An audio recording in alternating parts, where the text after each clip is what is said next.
Welcome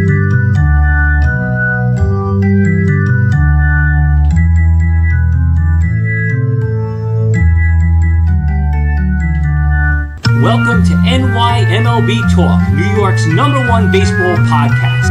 Now here's your hosts, Chris Pizzaya and Rob Maraska. And welcome to a new episode of NYMLB Talk with your host, Chris, and Rob is back.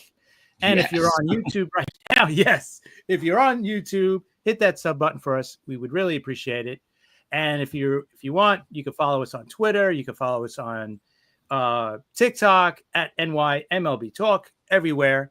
And you can follow Rob at Maraska. You can follow myself at CP7NY. But we have to say welcome back to Rob and welcome back to horrible New York baseball. Thanks, Chris. Listen, I just wanted to thank Joe Dell for doing last Monday's show. I listened to it. It was really good, really funny. So we appreciate that.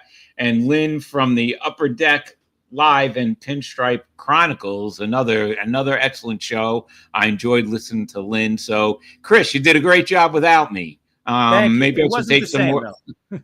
Thanks. I'm glad I went away when I went away, though, because I didn't have to really suffer through those games. I had a week, a Metless week. I mean, I was on a ship, so I really couldn't watch any games. I did keep up with the scores, though, and what a mess for both the teams. What is going on with these teams, Chris? Oh, it's horrible, man. Right now, both teams are playing their worst ball. I mean, the Yankees have been playing bad since the beginning of June. We've been talking about it, and it's not getting any better.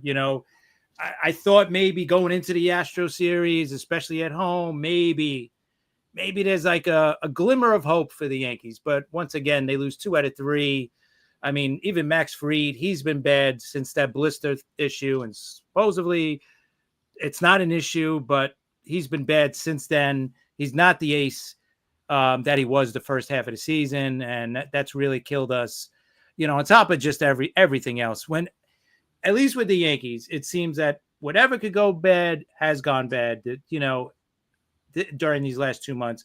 When I was talking to Lynn on Friday, I was like, when the pitching has been decent, at least the offense isn't scoring, right? And then when the offense is actually scoring, the pitching can't hold a lead, right? So it's one or the other. They just can't put it together. And when you kind of look at it, it's been over 2 months for the Yankees now. It's like, maybe this is what the team is.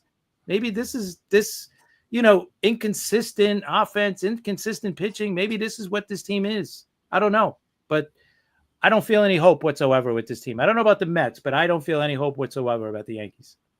Listen, I missed the Mets lost 2 series against the Guardians and, against Milwaukee. Well, Milwaukee has a great team. Guardians are so-so, not like they were last season.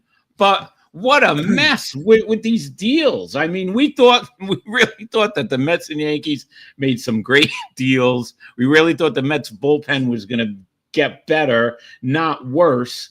And, the Mets are 1-9 in their last 10 games. They haven't won a game since the day before I went away, which is crazy. That Saturday. 5.5 games out from Philadelphia. And it's just it's a mess. What's going on? No one's hitting. All right. It's horrible. The relief pitching that we thought that was going to be excellent is horrible. Mullins, he finally hit a home run yesterday, but they blew a 5-run lead yesterday against the Brewers. So that didn't help. I don't know. It doesn't look good. We went from, there could be a Subway Series to, I don't know. I don't know what's going on. The Reds are right up the Mets' butt for the wild card race, and it's not looking good for either our teams. Right. No, exactly. And my thing is there any hope looking ahead, right? With the Yankees, they do have an easy schedule coming up, but does that really matter? Because they have been playing so bad. Now it's going over 2 months. I mean, over the last 2 months, more than 2 months now, they're a below 500 team, and I've never seen a team be that bad for 2 months and then all of a sudden just flip the switch and be like, okay, we're the good team again. And then, the last month and a half, they're going to be fine. I don't know if the Yankees have that in them. I really don't know if they have that kind of a run in them to, go from how bad they're playing now to a playoff team. And then what if they do? Do they have enough to beat some team in the playoffs? I don't know if they do. Listen, the Mets almost got no hit the other day against the Guardians, right? I heard about that. People were talking about that.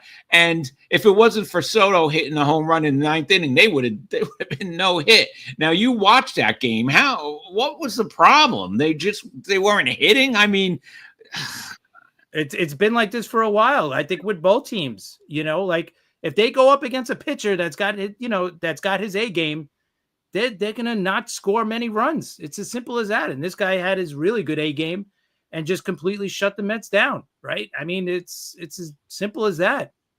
I see with the Yankees, like their offense, they still, have one of the best offenses in the league, but without any good pitching, you're not going to go anywhere in this league, especially in the playoffs when you're not going to be able to score 8-7 runs at a time, like that's when, runs become a premium. And right now it's not looking good. It really isn't. And like I said, I'm always the optimist about the team. I just don't see it in this team. I just don't see the urgency. Remember we talked about, or I brought up urgency with the Yankees about a month or so ago before the trade deadline. I'm like, we have to see urgency from this team. And we just have not seen it at all from the team, from the top to the bottom, whether it's Hal Steinbrenner, where's he been this whole time? How come he hasn't come out and said, you know what, we stink. We need to straighten this team out. Why hasn't he gone down to the clubhouse and said, guys, and gave some kind of a rah-rah speech to the team? Why hasn't the GM spoken? Like we haven't heard anything. There's no urgency from this team. Yeah, Cashman made some good moves at the deadline, or at least it looked good on paper, but already one guy's already sent down to AAA. 2 other guys are on the IL. So yeah, not a great trade deadline move for them, but I still don't see the urgency. I don't see the urgency in the players, the manager. You keep getting the same word salad from Boone after the game. It's all in front of us. We have to do better, blah, blah, blah. You know what? We're tired of it. Yeah. And listen, Hal Steinbrenner is not his father, that's for sure. Because, first of all, Boone would not be here, and he wouldn't be here for a while. It doesn't matter, if the team won games. It doesn't matter what the record was. They have not won the World Series in, let's see, 10 in like 16 years, right? He would have never. He would have never lasted. No way. I don't care. I mean, unless he has something on Hal Steinbrenner, I don't know what's going on there. Listen, we both thought both teams made the right moves at the trade deadline. But the Mets beefing up their bullpen, it's gotten worse. Right. Helsley blowing saves. Rogers, another one, getting losses. And Diaz yesterday, the Mets, the Mets have a 5-run lead. They should be coasting. They should have won that game. And they lose it, right? They lose it in another walk-off. What's going on? I mean, it's a good thing, or maybe it's not a good thing that we didn't have Anthony Savino on today, because I don't think we'd be able to get a word in edgewise. I think he would be screaming like a maniac, which yesterday when I got home from vacation, I had a long text from Anthony about how much the Mets suck. So what you would get. And he was a great guest the Friday before I went away. A ton of people watched, and I love when he's on, Chris. He's awesome. Me too, man. That's that's pure fandom right there, right? We it's us as well. That's just pure fandom coming out. All that emotion. That's when you're a diehard fan of a team. That's what Savino is, right? A diehard fan. That's what's going to come out, and that's what's been coming out. With us every week, and we see the fans on social media because we're pissed off. I think everybody's pissed off because the sad thing, like when you look at both teams, like there's enough talent on these teams to make it to the playoffs. Without a doubt, there's enough talent. So it's not that it's not there, and I've defended Boone, not defended him, but it is what it is with him. But he's got to be able to straighten the ship out. I mean, that's what the manager does. The manager is there to kind of keep everybody in line. Obviously, he can't, have these guys play better when they're on the field. But listen, he's got to do something. And he's done nothing at all this year to straighten his team out. So for me, if this guy, if the Yankees don't make the playoffs, I think he's done. And I think if it's a one, if it's a one series, knockout for them, I think they're done. I think anything less than ALCS, I think they're done. I think he's done. What's his name? Cashman's got like another year left on his contract. So he's probably good, especially with after 2026 with the whole, that whole mess coming up as well. They may just keep Cashman in there, but I think definitely Boone is on the hot seat right now because listen, you make the World Series last year and you have one of the highest payrolls this year. You know what? Yeah, the expectation is get pretty close to the World Series if you don't get there, right? So if they don't even make the playoffs, how can you keep them after that? It's just like, what about Mendoza with the Mets? Do you think if they don't make the playoffs or if they're a quick exit, do you think he stays on or do you think they get rid of him? I think he stays on for another year. I do. I think, he'll it'll continue to get rewarded for last year. But it may not, remember they had Soto cost them so much money. And if they don't even make the playoffs, someone's got to pay for this, but it's not going to be Stearns. The Yankees, it's more, I think the Yankees should be more clear cut where if Boone, I'm not even giving him the American League Championship Series. If he doesn't make if the Yankees don't make the World Series, he should be done. And I think every Yankee fan is going to scream. I mean, there's going to be Yankee fans screaming if the Yankees don't win the World Series that he's got to go. But if he doesn't make it to the World Series, I don't know, though. Hal Steinbrenner's, like I said, it's not his father. He's a total opposite. Yeah, I don't know. I don't know what's going to happen. But listen, the Yankees had coming into the year. The Yankees, I felt, had to at least make it to the World Series. But the rate they're going, they may not even make the playoffs. And you called it right. You said the Red Sox are going to come from nowhere. You said the Red Sox is going to be right up there, and the Red Sox have passed the Yankees. It's embarrassing, at this point, it's really embarrassing for the Yankees. And it makes no sense because this is another season, just like last season. There's no team really great in the American League. There's good teams, but they're all flawed. So they're all beatable, right? But now look at how bad the Yankees are. Like they're worse than the best of whatever the American League is right now, which is not that good. Like I don't see any team in the American League winning the World Series this year. Obviously, one's going to get there, but I don't see one of them winning the World Series this year. Whoever makes it for the National League, I think, is going to be better than the American League, and they're going to beat them.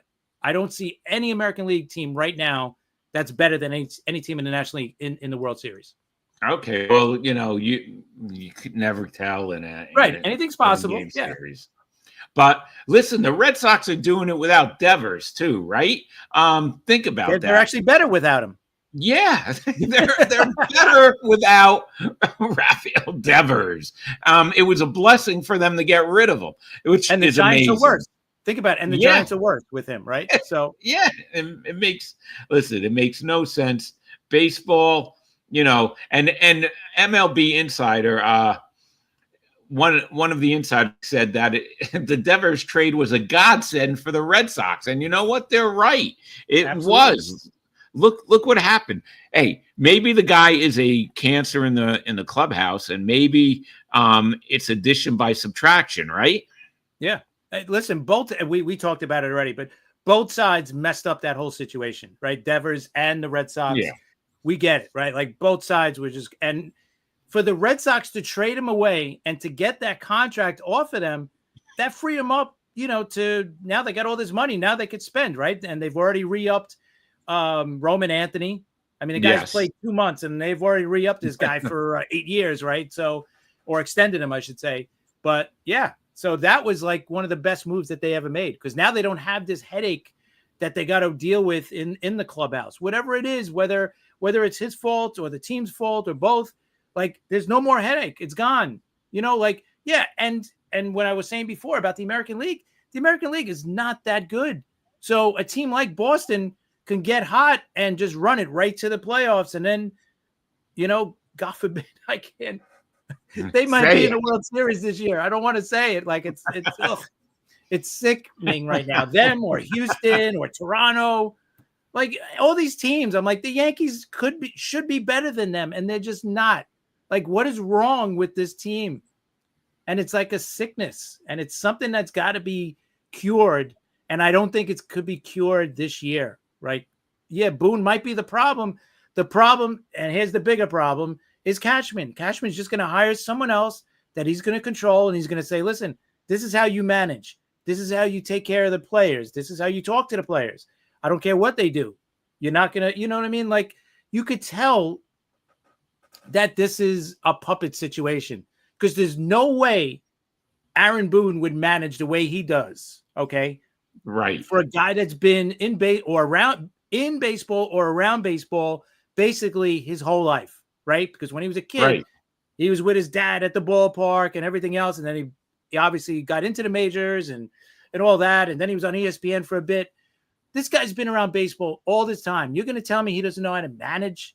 It's ridiculous. Like, this is a puppet situation to me. And that's the problem. You got Cashman and the whole front office, and that's what has to change.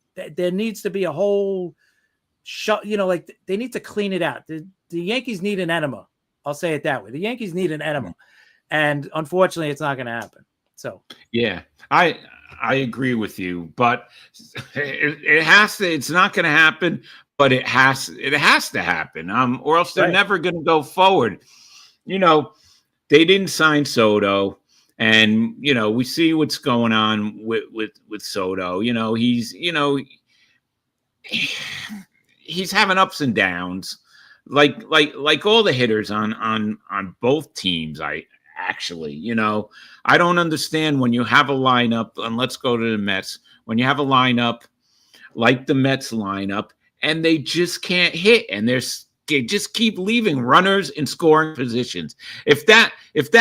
That's the one thing that really drives me nuts, that they leave too many runners in scoring position.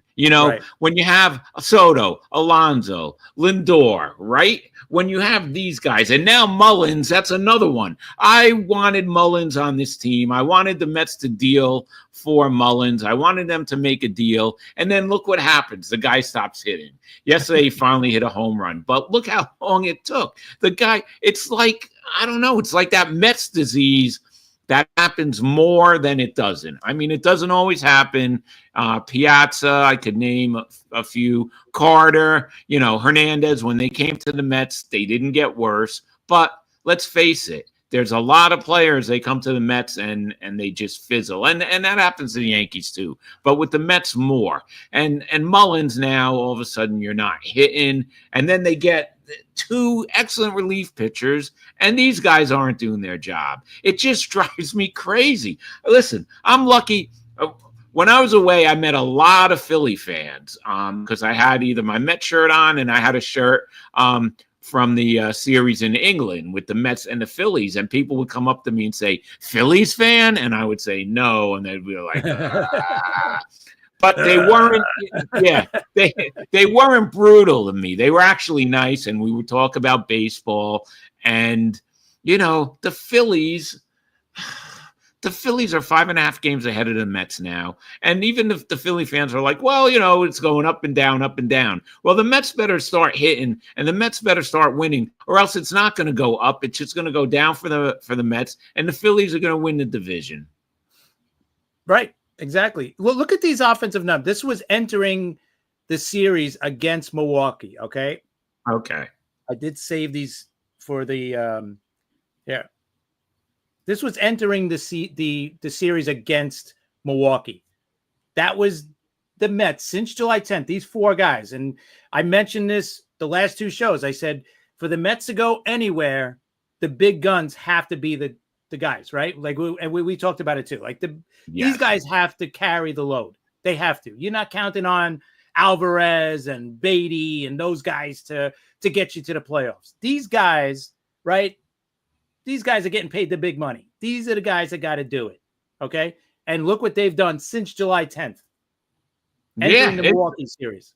That's bad. Yeah, it's bad. I mean, let's face it. What's not Lindor. It can't be the foot problem anymore. What's going on with his hitting? I've said it almost every show. The Mets go as Francisco Lindor goes, okay? If he's hot, the Mets are hot. When he's cold, the Mets are cold. Nobody's picking him up. Alonso batting since then, 157, and Soto 167. Oh, look at Nimmo. Wow, he's the high one with 241. It's ridiculous. Look at their on-base percentage. I mean, and that's like a month's worth of games, right? This was right before the All-Star game. And this was right up until, Friday night's game against Milwaukee. So yeah, it's crazy. And here's what worries me. Okay, now they go home to play the Braves, right? They're at home, okay. But listen, they were used to be great at home for the first couple of months. They lost the series. They got swept right at home by the Guardians. They lost 2 out of 3 at home. Before that, they are not winning at home like they were winning at home. And tomorrow night, it's Holmes against Strider. All of a sudden, watch Strider get his stuff again tomorrow night and pitch great against the Mets. Meanwhile, Holmes, let's see if he could get through 4 innings. The guy's tired. He's got to be tired. What do you think? Don't you think he's got to be tired? I would think so, just because of, he's never done this, right? That's what it comes down to. He's just never done this. So yeah, I'm sure he's probably running on fumes, and they're just probably, I think what they're trying to do is hope that he gets to the finish line at least, and then at least in the playoffs, they don't need him as a starter, at least in the playoffs. Yeah. I mean, that could be a plus for them if they make the playoffs, to have him in the bullpen. But then this is another one, okay? Then Wednesday, we have Carrasco against Peterson. With the Mets' luck, Cookie is going to come into Citi Field and pitch a gem against the Mets. It's just bound to happen. And the Philly fans I talked to last week when I was away, they're like, Met fans are always negative. They're ready. They're like, I'm surprised some of them aren't ready to jump off this ship right now. They always think the worst. Yeah, well, look what happens. And I'm an optimistic Met guy, I'm always optimistic. But come on, it's friggin' almost it's the middle of August, basically. And now's not the time for this to happen. Last year, we were spoiled because it happened at the beginning of the year, and then they got great and magical at the end and had a great run. And, so far, it doesn't look like that's going to happen again. Yeah, listen, they're playing their worst ball at the worst time, both teams. At least, and like I get back to the Yankees, like this has been going on since June. You're talking over 2 months. Like, what is going on here? They started off good, and then once June hit, or just before June, they've been on this, and that's where it goes back to Boone and the leadership of this team.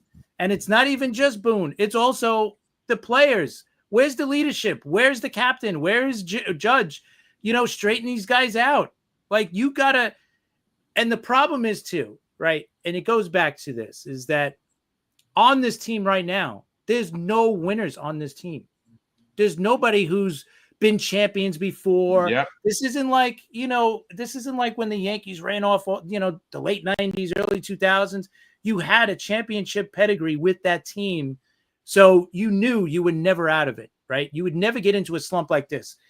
The Yankees back then, you wouldn't. Like, yeah, there'd be ups and downs. We always talk about it. 162 games, you're going to have ups and downs. You would never going to have a run of like 2 months of horrible baseball. And that's what they're doing now. But who's the leadership here? I know Judge is the captain, but he's not showing leadership, and he never really has as a captain. So who else can they turn to? There's nobody else there. And that's where I think this team is lacking, is leadership on all levels. And that goes back to the urgency. There's no urgency on this team from top to bottom.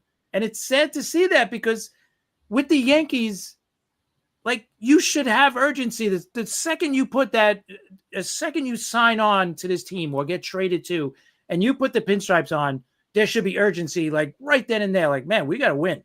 Like, I'm not on the Rockies anymore. Like Ryan McMahon, like, I'm not on the Rockies anymore. I have to hustle out every single play.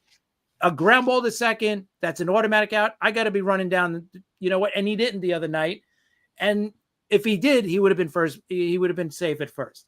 But he didn't. He wasn't hustling from the time. But this is the kind of things that have to happen now.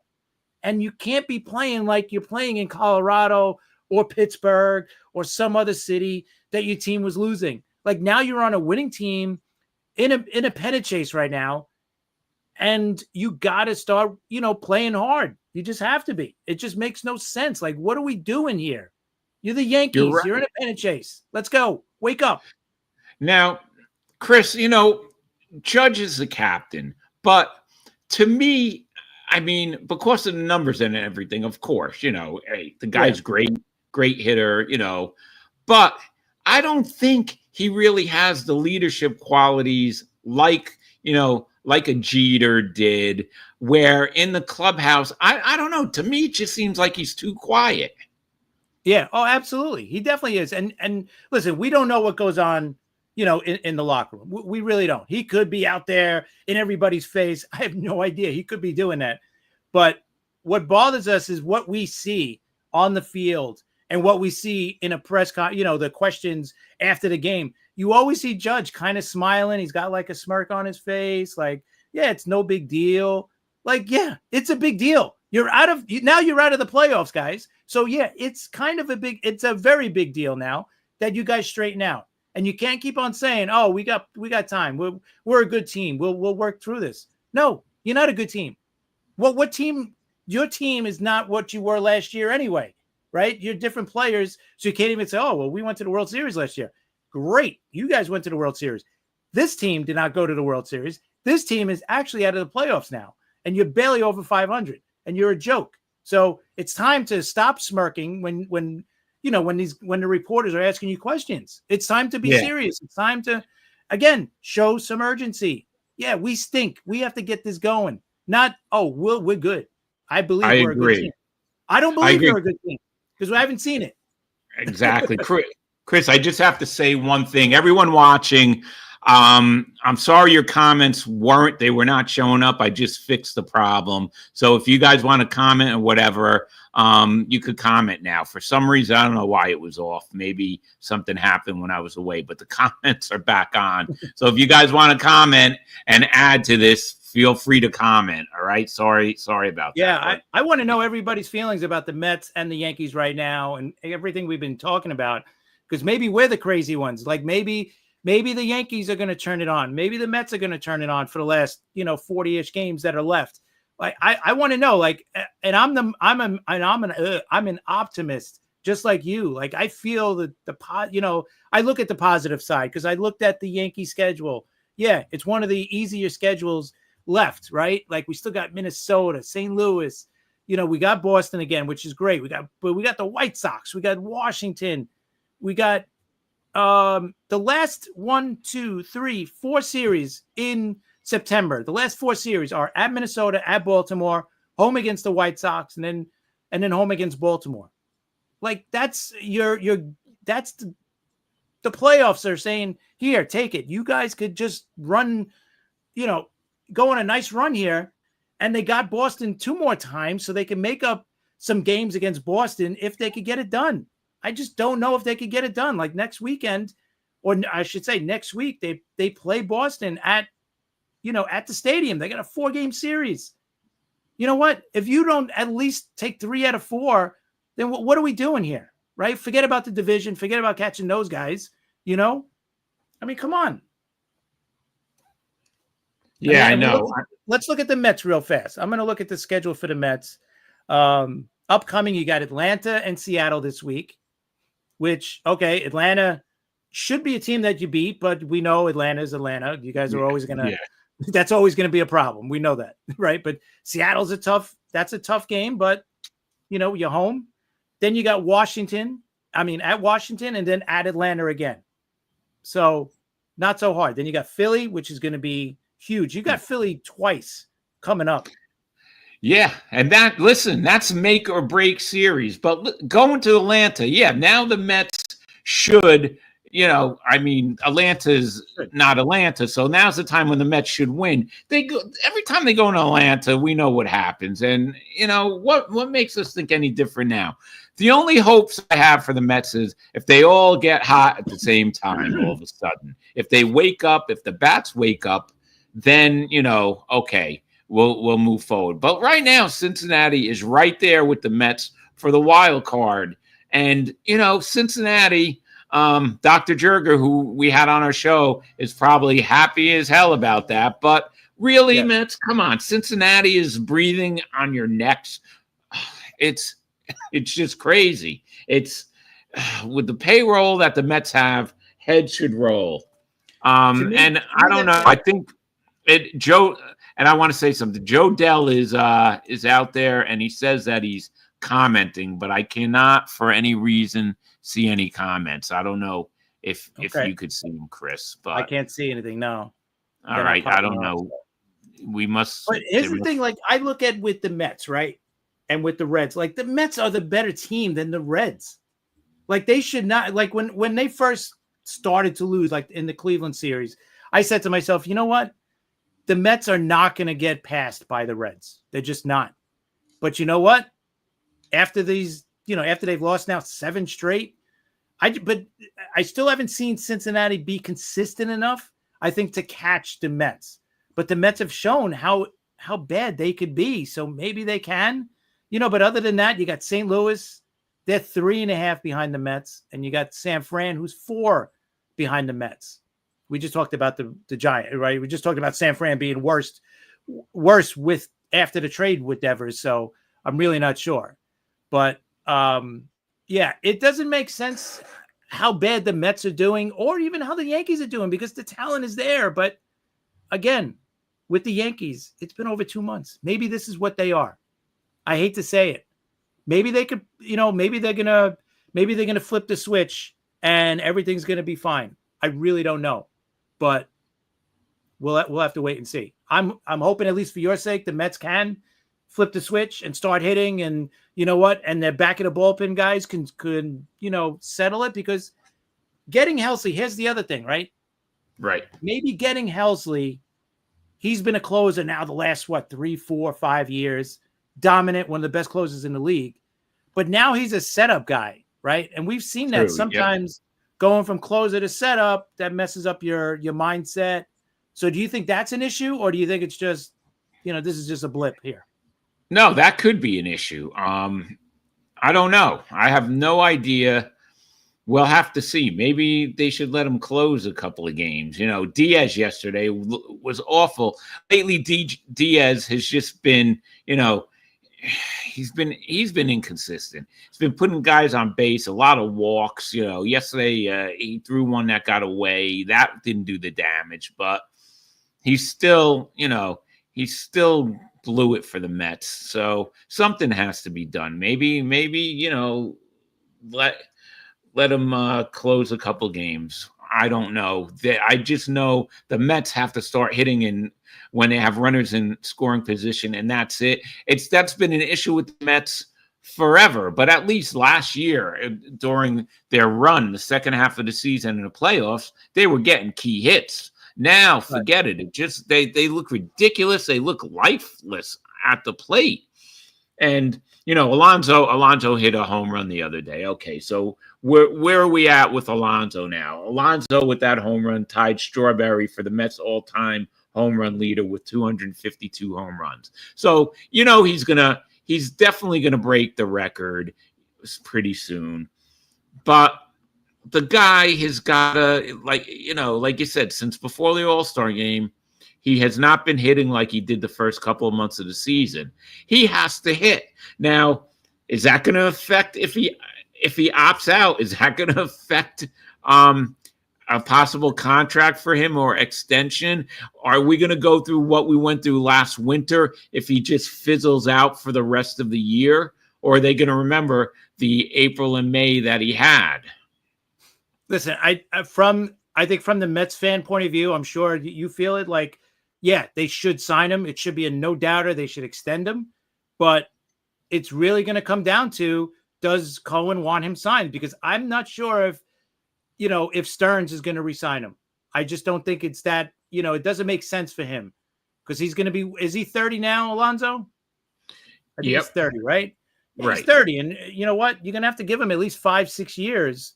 So is Stearns going to give him a 5-6 year contract? That's going to be the big thing. If Cohen says, listen, give it to him, whatever he wants, just give it to him, right? We've seen that already, and we've talked about it. So I think it's going to come down to Cohen.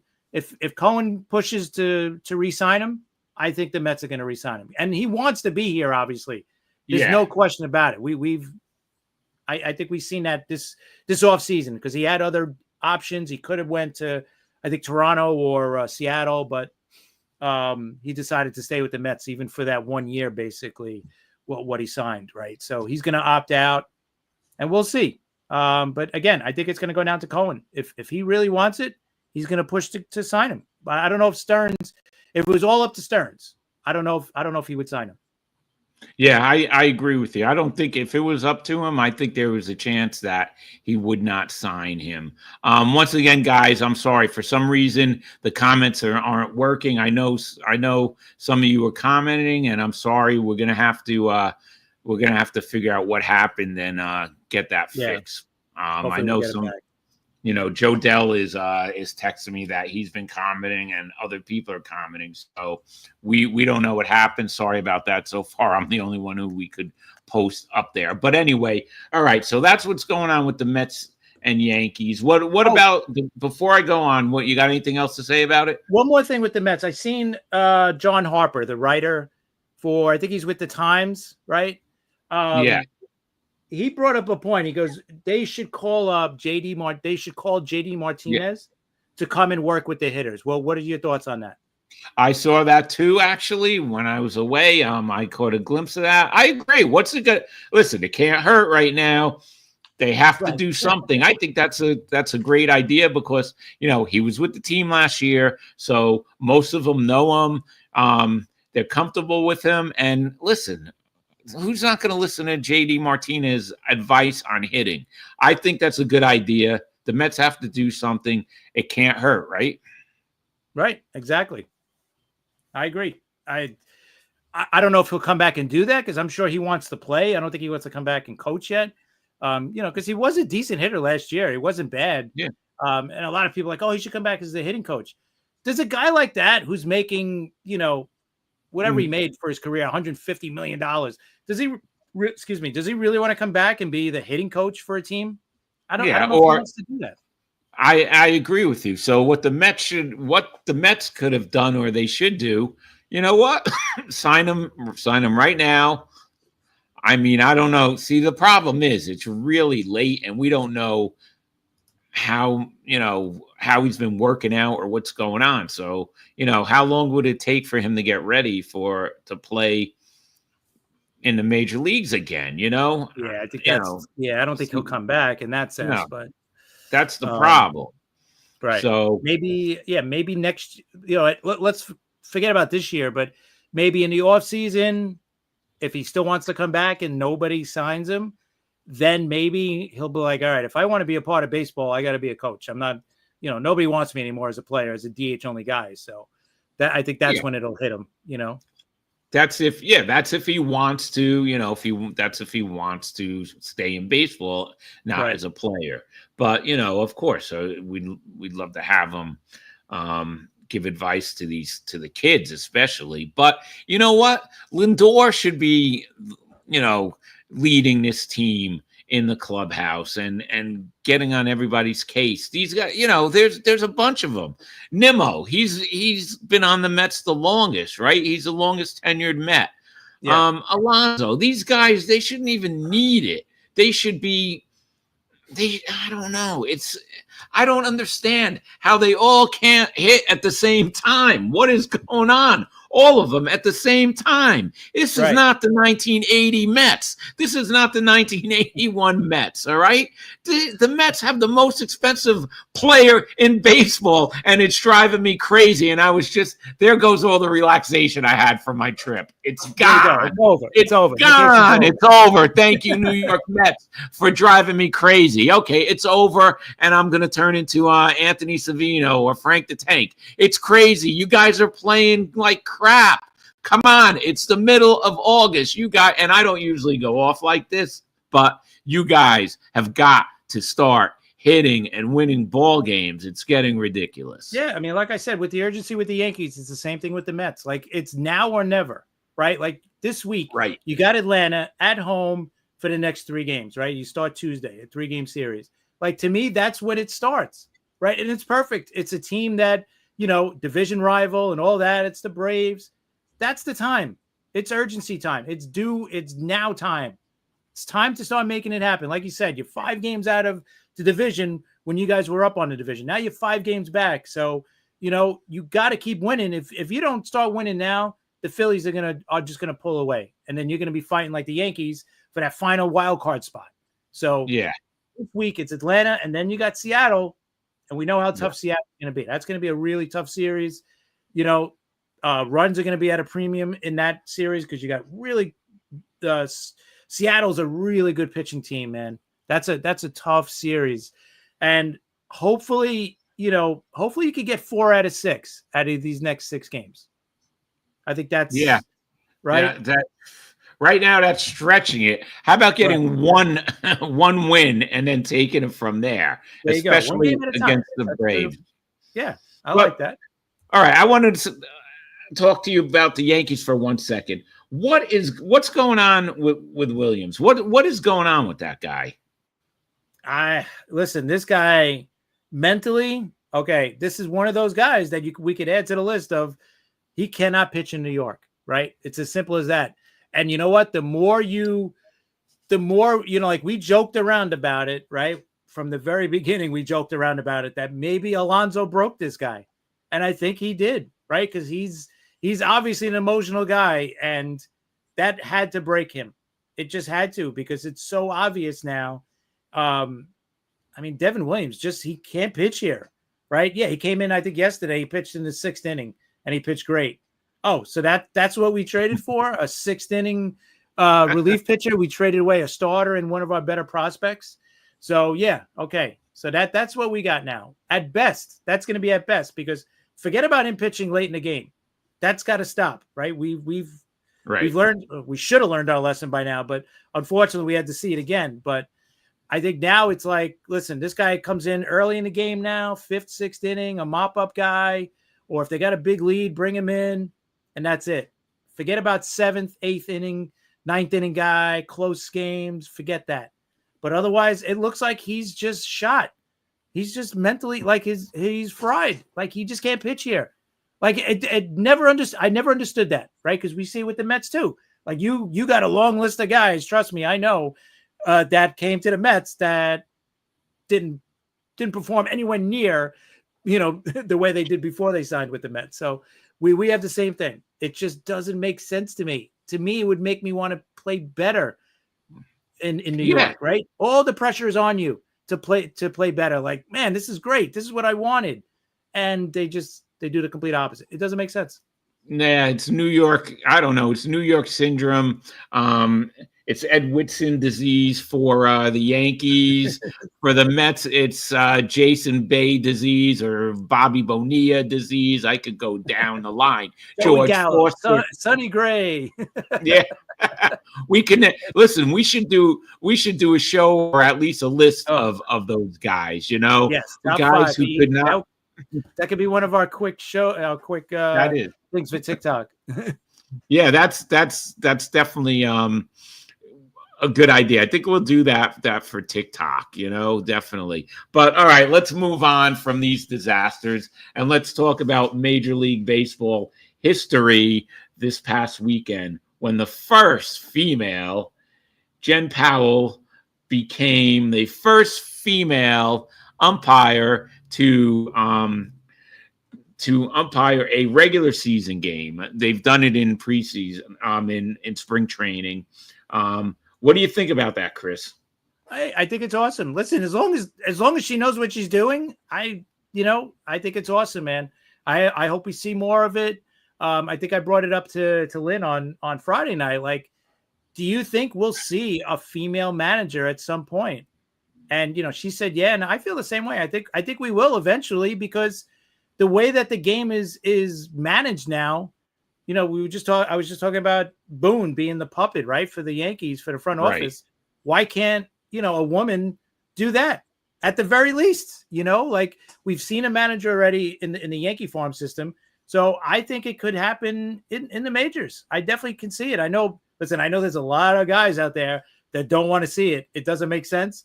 But to me, as long as she knows the game and knows how to manage, I'm all for it. I think it's fine.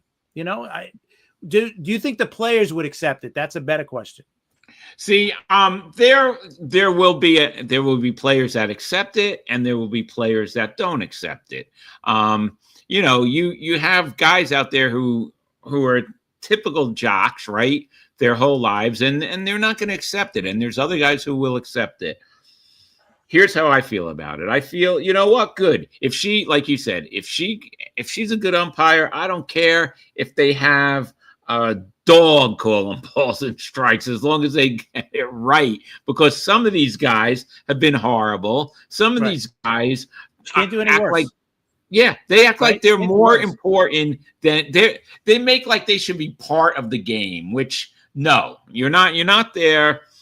You're there to call balls and strikes, outs, and whatever else you have to do. You shouldn't be, interjecting yourself in the game play.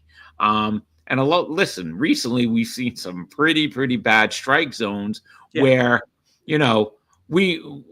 we want that system to come in and take over. So I don't know what's going to come first, really. A bunch of female umpires, or what's going to happen. But I think the challenge system comes next season, right? And I think that's good. Right, and I think it's just going to open up the door for for this woman is definitely opening up the door for more females to come in. As long as I don't know how many are in the system as umpires. Like I have no idea. I don't know that number, but I'm sure there's more than just her. And listen, as long as and if there's not, I think it's going to open the door for more women to come into to become umpires, because now it's like, hey, you know what? She could do it. I could do it. I'm sure there's a lot of women that are umpiring, probably college and high school, that might look at her and say, wow, she broke the glass. Now it's time for us to walk through it, So I think it's awesome, and hopefully we'll see more of it. Yeah, and I think we will see more of it. As time goes by, and like I said, I don't care as long as she's good. And let's see how she did her first game. She missed the first call of the game, okay, which that could be nerves or whatever. But then she settled in. She missed 14 calls. She had a correct call rate of 90.3, and she was ranked 13th of 15 umpires on that day. But there had to be some nerves there. There definitely had to be nerves. Oh yeah. And think about what she was doing. I mean, the first woman to do that job, I think that's a lot of pressure on you just for that, let alone being the first day for you personally, but it's the first game that a woman is doing it in the major league. So yeah, I think that's pretty big. That's a lot of pressure. Yeah, it definitely is a lot of pressure. Now let's switch to something else. This weekend, all right, nearly 1.6 million fans attended Major League Baseball games across the whole weekend, making it the highest attendance for an August weekend since 2015. So that's showing me that it looks like baseball's back. Is it Yeah. because of Manfred? Is it because of the things that they've changed in baseball to make baseball, to speed baseball up? Do you think that's what it is? I mean, why all of a sudden, you know, 10 years later, there are more people going to Major League Baseball games? I definitely think it helped, without a doubt. I don't know. It's probably not the only reason, but I'm sure it's part of it, right? Because now you could kind of schedule your day around going to a game. Before that, like with the pitch clock, you could kind of say, okay, it'll be maybe 3 hours at the most. It'll be a 3-hour game, right? Even with the Yeah. extra innings, with the extra runner, as much as we hate that, but it's definitely, shortened games. So number one, if it's a 9-inning game, it's shorter because of that. And then if it's an extra inning game, it's shorter because of that. So now, maybe you're inclined to take your kids to a 7 o'clock game because by 10 o'clock, it's probably done. It's not one of those, we could be there till 11 o'clock, maybe even midnight with how some of these Yankee Red Sox games are, Yeah. Now you're not really thinking that way anymore, right? So I think it definitely has helped, without a doubt. I mean, for better or for worse, because we've complained enough about the extra runner and extra innings. We know everybody hates that, but it's obviously helped, like I said, for better or for worse. The pitch clock, I hate that there's a pitch clock, but I also love the results of it. I love the pace of the game right now. I love it. It's quick. I have no problem with it. I know people won't agree with that, but I definitely like it. Well, I agree with you on the pitch clock, definitely. I mean, and are we going to have to give Rob Manfred credit? Because not too much. Good. But I don't care what anybody says. I will never like the ghost runner. I will never like runner starting on second. And there's no way, I don't care. I want extra innings. I want it the old school way, right? I don't want somebody to start at second base. I've said it a million times. It feels like Little League to me. And that's one rule change I'm never going to accept. I don't care what it does. Everything else, all right, speeds up the game. I'm glad. The only time games go long is when we have a 10 o'clock show scheduled on a Friday night, and the Mets and Yankees both are still playing at 10 o'clock. So, if you want to watch a game that goes, long, just look when we're gonna do a live show on a Friday night, and the Mets and Yankees, right? And that happened this Friday. It happened this Friday. We were watching it. The stupid with the Yankee game. I mean, that when it's a 10, but thanks to Devin Williams, it ended pretty quick. So, for the Yankees, it's just so stupid. But you know what?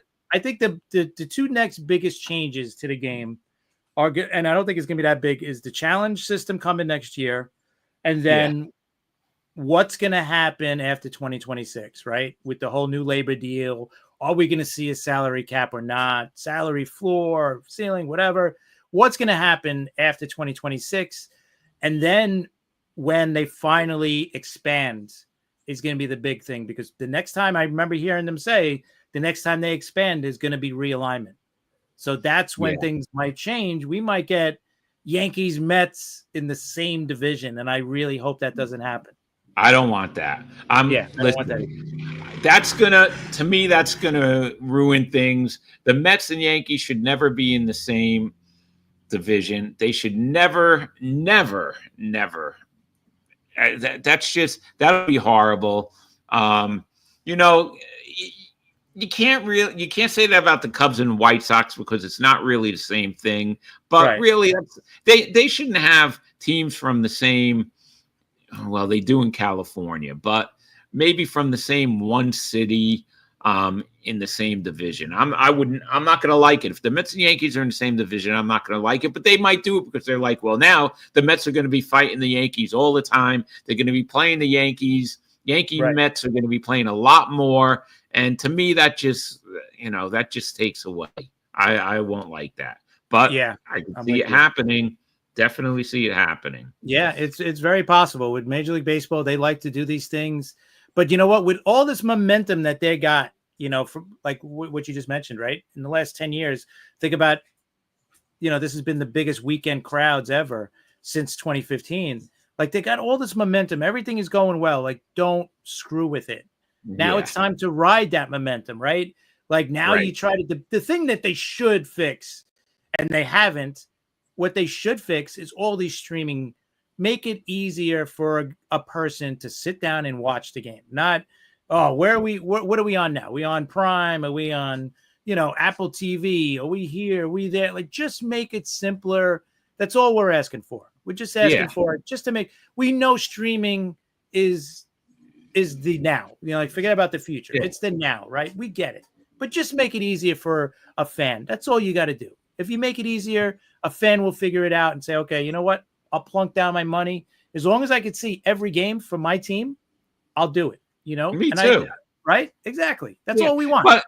But and what they have to do then is on the Major League MLB TV, they have to stop with the blackout BS. Right. All right, that's not gonna listen. It's not gonna put more people in the stadiums if you black out the game. That's the old days. That's BS. Enough already. Why, Right. if I bought the stupid thing and I'm out and I want to watch the Met game, I have to go to the SNY app. Okay, that at least I could do that. But you should be able to watch it listen. If you're paying for it, you should be able to watch every game on MLB TV. None of this blackout crap. Where they're looking, where are you? Let's set your location, blah, blah, blah. And it's blacked out. No, that's so stupid. That's really old school. Enough. It's not putting more people in the stadium. No, it's not. I'm not deciding, I'm going to go to the game now because I can't watch it on TV. You know what? That'll piss me off even more and not go to a game, so I'll just forget it. I'll just put the radio on and listen to it there. Yeah, because if you're somewhere out, if you're say you go away for the weekend, but it's close, it's still in the New York market, right? And you want to watch the game on MLB TV, you can't. Yeah, I'm going to be pissed off. So that's got to be fixed. That's it. Yeah, exactly. Fix the things that are broken. Don't try to reinvent the wheel here. And if there is expansion or have realignment, all this, don't do that because you're just going to ruin it. You just, we're going to call, this will make us have more rivalries or we'll do this. No, just leave it the way it is. Interleague play has fixed the rivalry issue, right? Yeah. Like once Interleague came in, like now the Yankees and Mets play every year. We don't have to be in the same division to play each other. We do it already. No. And we don't if they ever did something like that, I would want them to forget about interleague play and just leave it the way it is if they're going to do that. Me too. Exactly. I know they're not going to stop that either, but it's a mess. That's how I look at it. Like, just don't screw things up. Yeah. Do you have anything else, Chris? No, I think that's it for today, man. I'm just happy you're back, man. I missed you as much as I love talking to Joe and as much as I talking to Lynn. It's great to have you back, man.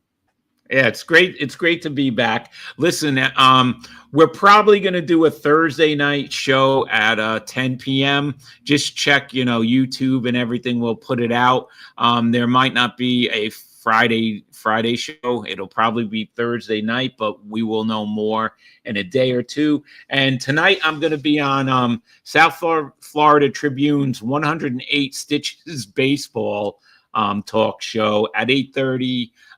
If you want to check it out on YouTube, subscribe to South Florida Tribune. And you'll be on there with a former Mets manager, right? He'll be on. Yeah, there. Well, he's a regular, so I guess he's going to be on tonight. Mickey Callaway. So he should be on. And are you doing their football show tomorrow? Yeah, I should be. As far as I know, I did last week. So it was fun, man. It was a lot of fun. Some interesting topics. So I'm looking forward to this week. All right. So we'll see you guys either. Yeah, give them a follow. Give us a follow if you haven't already. Sorry about the comments thing. We got to see what happened and we got to fix it. But we will let you guys know. It's probably going to be Thursday night, 10 p.m. So we'll catch you then.